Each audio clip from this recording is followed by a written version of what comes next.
Alright guys, welcome back to the channel, and in today's video we're going to be going over the complete parts list of what we got for the 4 valve 4.6 liter dual overhead cam motor. So let's get into today's video.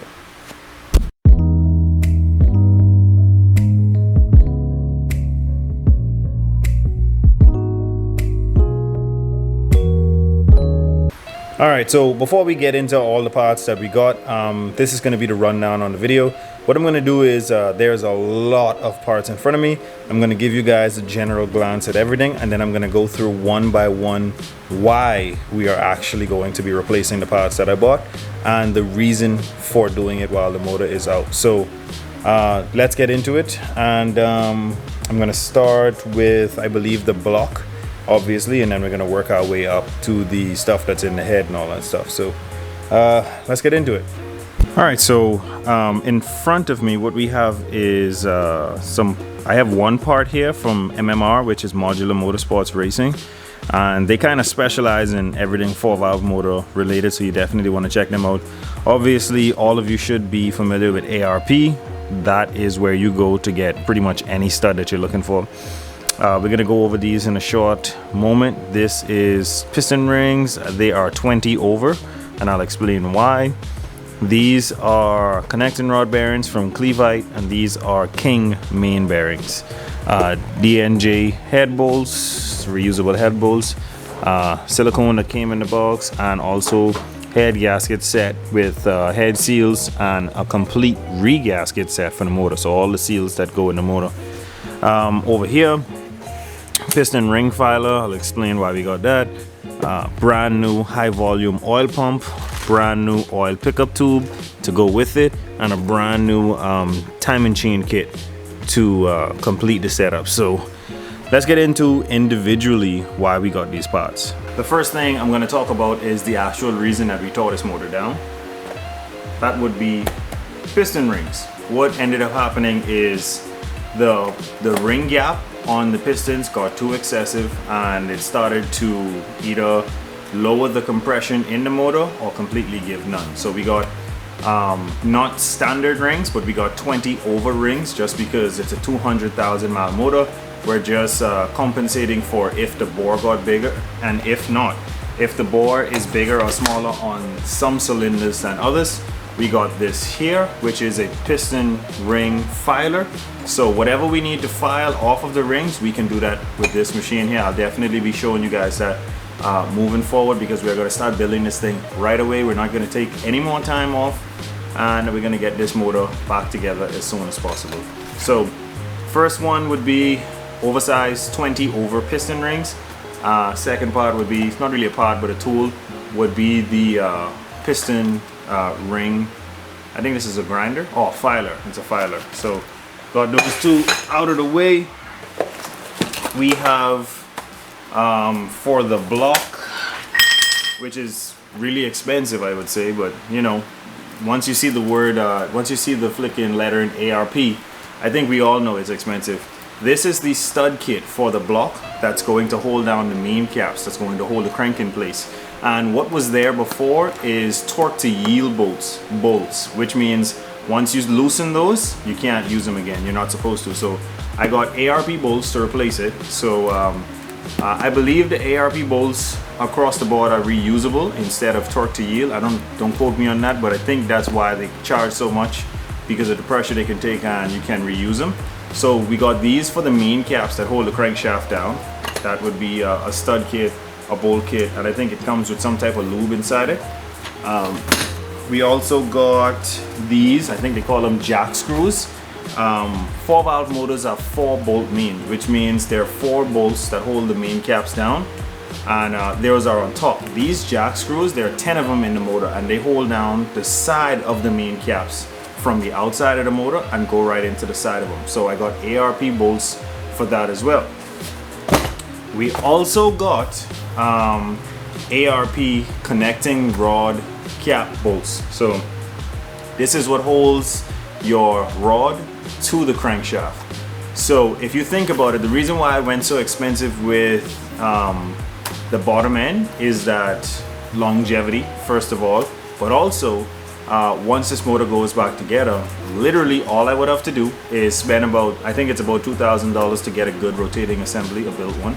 Probably some pistons, rods, crankshaft, but that is so far down the road. What we're actually looking for out of this motor, why we pulled it, is longevity. I want to be able to beat the crap out of this thing for the next 2 to 3 years without having to pull this motor. So with having ARP main studs, ARP connecting rod studs, bolts, ARP jack screws for the side of the block, this thing should not come apart. It shouldn't.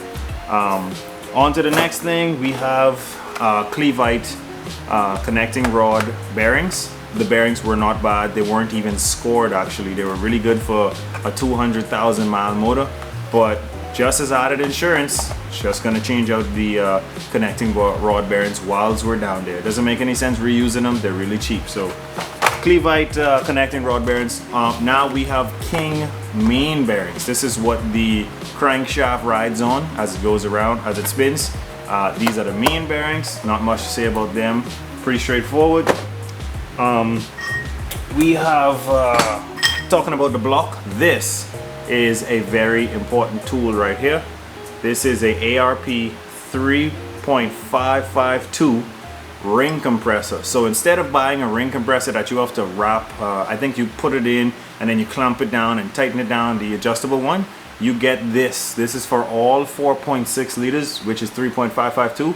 You drop, it's a tapered one. So what you do is you put the rings on, you drop it in here, you rest it right over the cylinder, and you use a soft hammer or rubber hammer and you just tap it down. It goes right down very smoothly.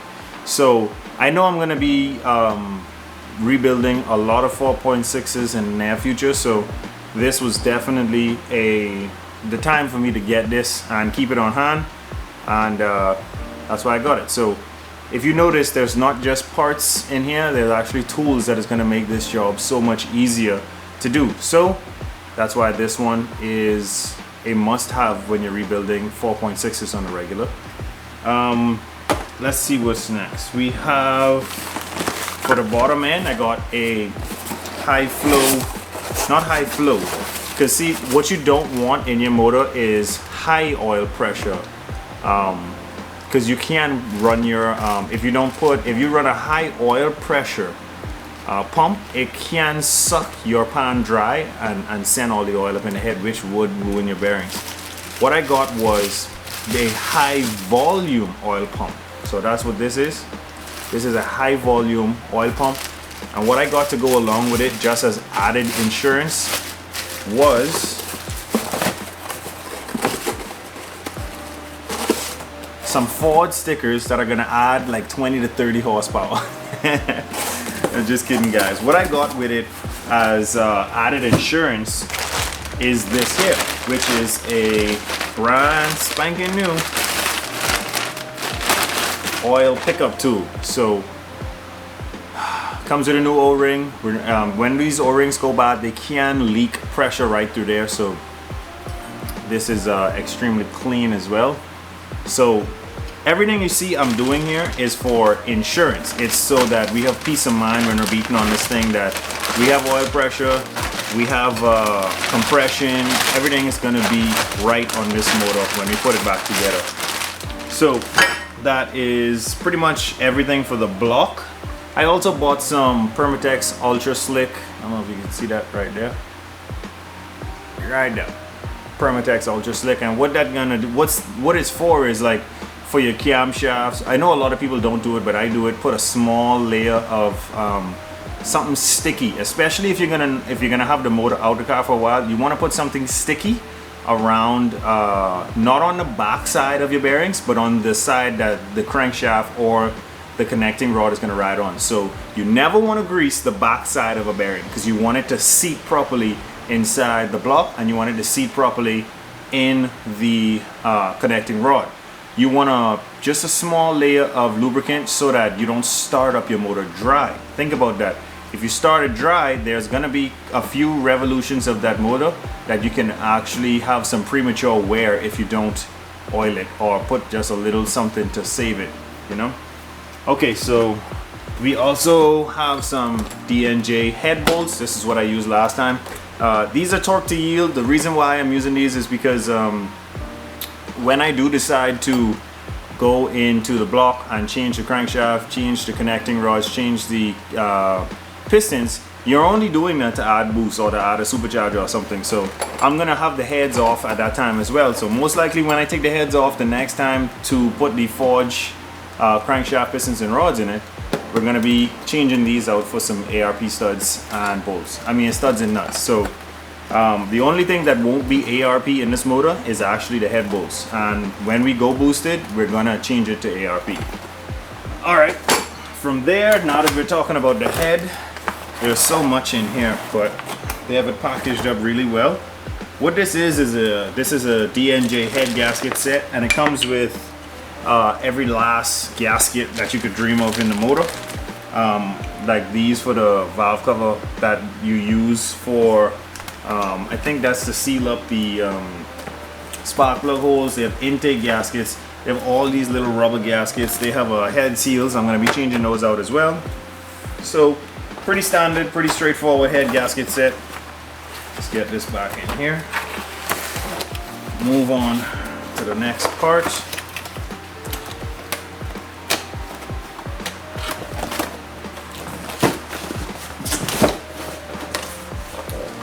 Always, that comes with the head gasket set is some ultra grade silicone. It's just good, even though you're going to use your gaskets, there are some metal surfaces like between the block and the head that you need to just put a small layer of RTV on it to make sure that it doesn't leak. Alright, now even though I just changed this a while back, like I said, we're going for longevity. We're going for being able to run this car for a long time. So we're going with a brand new timing chain kit. Comes with the chains, the guides, the gears, all the tensioners, everything that you need to make to time the motor and have brand new everything. One thing I can say is these tensioners, you definitely want to swap those out. You don't want to just buy a kit that's going to give you chains and guides, even though the guides and the chains usually are the issue. If you have any noise or anything like that in your heads, and you know that it's not lifters, if you can hear it in the front of the motor, you know it's not the block. It's usually something to do with the timing. So this is definitely a crucial part of this rebuild, making sure that we have brand new, pretty much everything that the motor relies on. Okay, so next, a very special part that everybody needs to get for their 4-valve motor. I don't care who you are, I don't care if you're daily driving it, I don't care if you're beating the shit out of it, you need this part right here. And what this is this is a 4-valve 4.6 liter cooling head mod. So what happens is coolant comes from your radiator, goes I believe into the top of the motor if I'm not mistaken. Well, in any which way, if it goes from bottom top, it doesn't matter. It goes into your motor, it goes into one head, and then it has to fight its way back, go into the other head, go through, fight its way back. And what that does is that's restricting the flow. It's creating a U shape in the motor for the coolant to circulate. It's not flowing in a circle. So what this does is, what that does is it creates a hot spot in cylinder 7 and 8, which is usually the failure point in the motor. So what this does is you have some freeze plugs in the back of your heads at number 7 and number 8. These are some blocks. You pop those freeze plugs out, you push these in the back of that where those freeze plugs go, and then you use these barbs, attach it to these fittings, and then you run a hose across from one. So what that does is when coolant flows through the motor, it actually goes out through the back of the head and goes into the other head, creating like a full circle loop and then going back to the radiator. So this way your motor stays nice and cool. I plan on beating the brakes off of this vehicle, so definitely this is a very necessary part for me. So that is the cooling head mod. We have one part that is still not here, but we don't need that to move ahead and build the vehicle. And pretty much that part comes from Modular Motorsport Racing as well. And that is the coolant crossover pipe, the delete kit for that. It's similar to this one, but for the front of the motor. So it's gonna have two I think it's AN fittings, and you're gonna have to create your own AN line between it. It comes with that in the kit. So instead of that metal pipe, you're gonna have two fittings, two hoses coming off of it, and then it's gonna go into a block that MMR makes. That block is now where your temperature, I think it's your temperature gauge. No, the temperature sender is gonna be sitting in that block. Also the cooling head mod is going to be routed to this block as well, so that the coolant can get back to the radiator. So and then there's a hose barb on the other end. So think about it, two fittings in the front of the motor, on the front of the heads, that go to a block, like in a Y fashion, go to a block. That block has a hose barb on it that goes back to the radiator. So instead of having the pipe, you can do that. Also, what this does is this opens up the ability to use a normal 4.6 alternator instead of using that short stack alternator that you have to use with the 4-valve motors. So that's what I'm going to be doing, because as you guys can see, I have a 4-valve alternator on my car, which is a 2003, and those things do not charge without the computer properly. So I have like 2 or 3 regular 4.6 alternators sitting right in the shop. I'm going to install one of those bad boys, and hopefully I can get 14 volts or more off the rip. So that's pretty much all the parts that we have sitting in the front of us right now. Like I said, we're still waiting on one, but that's not a crucial part. In the next video, we're going to be building this motor, putting it back together, polishing the crankshaft, installing the main bearings, installing the crankshaft, installing the pistons and rods, and also we're gonna have to start doing our head work as well. We have a lot of head work ahead of us. We have to change out all of the springs, because those springs in those heads, they're just breaking every now and again. So I'm gonna take my springs from my B head and put it in the C head. They seem to work fine. I've had no issues swapping over springs, so I'm gonna use those for the time being, as long as those cylinders seal up, which means that they don't leak. Once I swap everything over, I'm gonna pour water down into the intake and exhaust ports to make sure that they're not leaking at the valve. Once they're not leaking, I'm gonna actually lap the valves to make sure that they don't leak. Once they're not leaking, we put those heads back on, we put everything back together. We put a gearbox that I have in the shop, I have a spare gearbox on there. We put the starter in it. We compression test this motor on the ground. We do not put this in and then say, oh, we're gonna compression test it now. No, we're gonna compression test this thing on the ground to make sure that we got this thing right. As long as those compression numbers come back the way that I'm looking for them to come back, this thing is gonna be in the car most likely in the next day, and in the next probably next few videos after that, we're going to be test driving this thing, running it hard. We're gonna be doing everything to make sure that this thing is running the way that I need it to run from now on. So thank you guys so much for watching. I know this was a long video of me just talking about all these parts, but we are putting this motor together for longevity, not for power. We're putting it together so it stays together, so I don't have to go back in it again until it's time to forge out the bottom end and run some boost on this thing. Thank you guys so much for watching. Always remember, don't drift without your dreams. Make sure to like, share, and subscribe, and I'll catch you guys on the next one.